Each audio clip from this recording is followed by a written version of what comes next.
But He got us to the place. He took the whole curse. He took the whole curse. Part of it is the whole poverty. curse, which includes every sickness, every disease. That's it. Every bad thing. That's every bad thing. Jesus has already paid for and took for you and me. He took it for us. He took it for us. So we can have it. So that we don't have to be receive poor. it. We just have to receive it. It is such a blessing now to be able to pay my bills and pay them with money left over. That's the blessing. That's the blessing. That's working the way in everybody. our lives. It's God's will for everybody to live that way. You just have to live the way He tells you to live. Yeah. Let Him be Lord of your life and everything, and Exactly. obey Him. Do what He Exactly. says. And it works. Read that Genesis 14:22. Genesis 14. Point And number 2. Abram said to the king of Sodom, I have lifted up mine hand unto the Lord, the Most High God, the possessor of heaven and earth. I will not take from a thread even to a shoelace.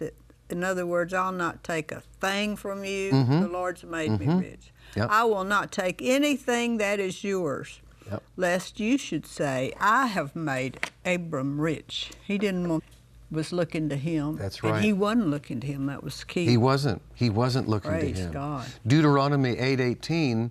Remember that it is the Lord your God who gives you power to become rich. Right. And He does it to fulfill the covenant He made with your ancestors. Now, I like what it says there, the first 2 words. Always remember. Always remember. Always remember that it is the Lord your God who gives you. No, it's not me. It's the Lord your God who gives you the power to become rich. Praise God. And He did it to fulfill the covenant. And if you look there, I've given some definitions of the word rich. In other words, He decided ahead of time that He wanted you to be rich. So He took care of it. Yeah. He decided ahead of time that He wanted you to be healed. So He took care of it. Thank you, Lord. Took care of it. Bore every sickness and He every did that. disease. I'm getting goosebumps. Well, these are books. These are just secular books.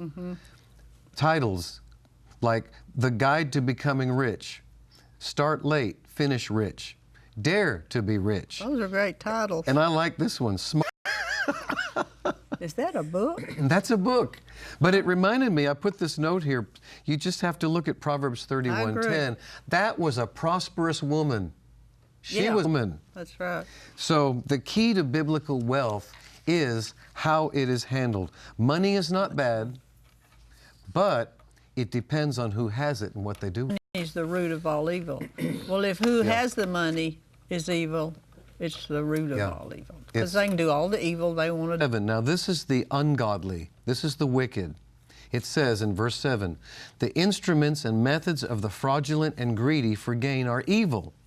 He devises wicked devices to ruin the poor and the lowly with lying words, even when the plea of the needy is just and right.